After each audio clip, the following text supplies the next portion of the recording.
Let's begin with a very simple question. Why should you not lie? Welcome, I'm Simi Lerner, and this is the Judaism from Within podcast. Today, we are going to discuss Rav Hirsch's articulation of the prohibition of lying, flattery, hypocrisy, general falsehood. But what Rav Hirsch does, and we're going to break this into two parts, Rav Hirsch not only develops the idea of why you shouldn't lie, apart from the most basic, intuitive, because it's a lie, and that's quite powerful, but if you break down the substructure, and you talk about the ideas that this simple assertion is resting on, you not only gain a deeper appreciation of the nature of the prohibition, of the idea that you should, as a good, upstanding human being, not lie, but you also appreciate, because of this structure, you appreciate where the tentacles of the lie goes to, and thereby how it pollutes other areas of life. And it becomes a far deeper problem than just, you didn't tell the truth. And that's what we're going to do in this week's discussion. Why shouldn't you lie? So if we build up Rav Hirsch's argument, if you will, you would say that Judaism is predicated on justice. Hashem and God is loving, and he wants intimacy, and he has mercy. All these character traits are true, but everything has to fall down to one principle. It still has to be just. Justice really is that which reigns supreme. Not justice as in the sense that you have to punishment. Justice in the sense of tzedakah, righteousness. That's what everything has to be predicated on. And if we think about what the liar is doing, and we break it down into a more philosophical structure, you sort of understand that what the liar is doing is he's warping reality. He's warping his sense of reality and articulating it to someone else. So, in the general sense, what do we do when we tell the truth? We reproduce in language how our mind mirrors reality to the best of our ability. That's what we're doing. And we give that over to someone else as a guide for their life. And when they think and when they act, they base themselves off our guidance. So let's perhaps use a more of a gaming metaphor. You have an avatar. An avatar is that sort of little character you have when you either play a game or you have something that represents you. What we do in life is we think about things. We think about how our actions will play out in the future. And that we sort of send an avatar into the future to see what will happen if we act a certain way. If you have a warped sense of reality, you're going to come up with a skewed result from your thinking. That's in the mind. This is where we get the phrase Geneves das. So when I think about what I'm going to do today, I'm going to base my thinking off my picture of reality. That avatar I send into the future, and in the future literally obviously, just in my mind, I send it out, I think about, where am I going to go? And I envision myself on these steps of progress towards my goal in life, but I'm assuming reality is a certain way through my experience, or through testimony of someone else. Thereby, if I have a warped sense of reality because someone has lied to me, I can't act in the world correctly. So not only do I get the classical outgrowth of that I will be damaged because of it, but also I can't act justly in the world. And this really is an important point.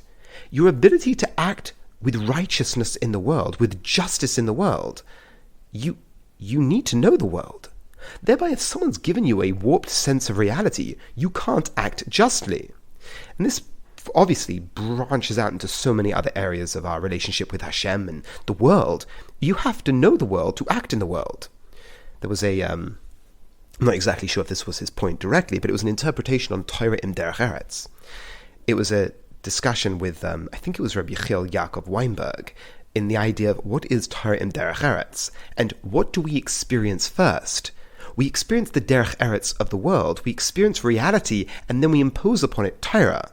But what does that mean? It sounds on some level like, no, Torah is more important. It's not a question of importance, but you need the potential to act out upon it. The world is a potential for your action. You need to know what that world is before you can live the Torah out onto it. The Torah is a way of life that maps itself onto a world. If you have a warped sense of that world, you can't act the Torah onto it. And you understand why understanding the world of the natural sciences, culture, is so essential, because you can't act justly if you don't have a good mirror. So to break these ideas out, to perhaps say it out in a more succinct way, if you lie to me, I have a warped sense of reality. I then act on that. And we know the dangers of that is that what I want won't come to fruition, but on a deeper level, everything I do on some level may very well be unjust. Because I don't know what reality truly is because you've lied to me. It seems subtle in that, what is a little lie? But if I tell you something's green, but it really is blue, and you act as if it's green, you relate to people as if it's green, not only are you going to be propagating this web of deceit, you're also going to be acting inappropriately to the world that will damage your goals, but it would also damage that principle. You will be acting unjustly in the world. So one of the key principles of Judaism is that you have to act with justice.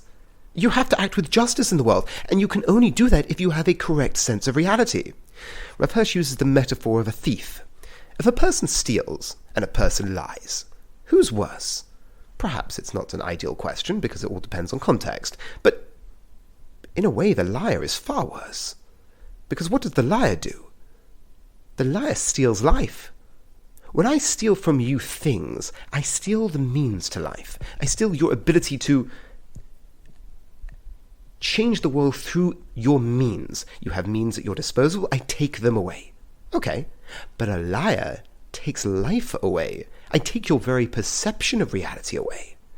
That's why the liar is so dangerous. The liar who warps reality really does take away the foundational structure of how we can act in the world, and thereby a religious worldview, which Judaism is, which is intimately connected to the real world. You destroy that. So, to recap this first point, the nature of reality and how you perceive reality is key to how to act. Thereby the liar destroys that. They destroy the idea of your ability to act in the world and pursue your goals because your perspective of reality is warped. But also you can't act justly to the world because you don't know what the world truly is. This is where you get the sort of the metaphor of a hydra. When a person lies, what do? They warp reality to the next person, but then the next person warps it to the next person, and you have to keep track of these things. From the point of view of the liar, you have to chase them.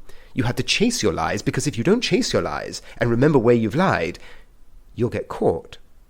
So, to play Rav Hirsch's next point out, is that you bring a curse to yourself, and you bring a curse to the world. You bring a curse to yourself because you are damaging yourself through lying, and you are damaging other people through lying. So, this is the first point, perhaps we could say, is on the other. The second point is on the self. You taint your soul, and we can play this out on multiple levels. The most intuitive level is when we lie. We know we've done something wrong. We feel ourselves warping reality. When we lie, we feel the almost the toxicity of our language feed into us. But Rav Hirsch says you don't only bring a curse on yourself through the act of lying, you bring a curse on the world.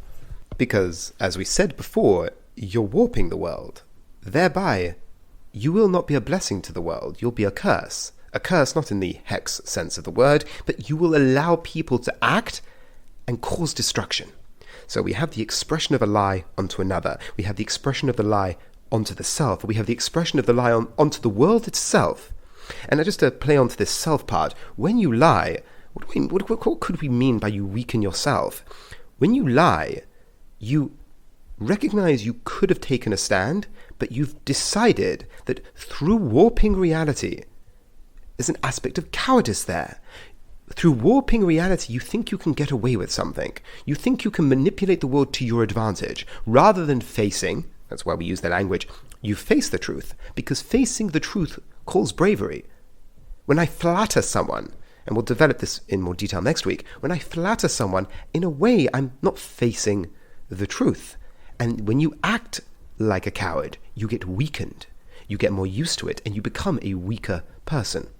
So, to really end this discussion, slightly negative, especially as I'm recording this Erev Rosh Hashanah, Erev Yom Kippur, which perhaps is quite apt, there's one other aspect.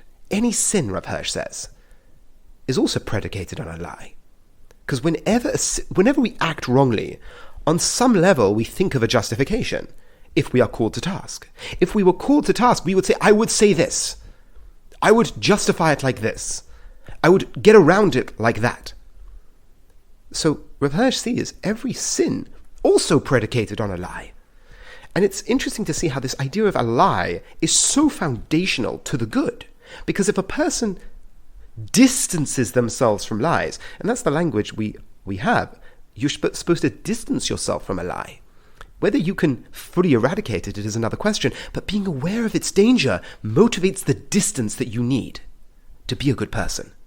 So we discussed it at the beginning of the warping of reality and presenting that to someone else, and how that will skew their ability to achieve their goals, and skew their ability to act justly in the world.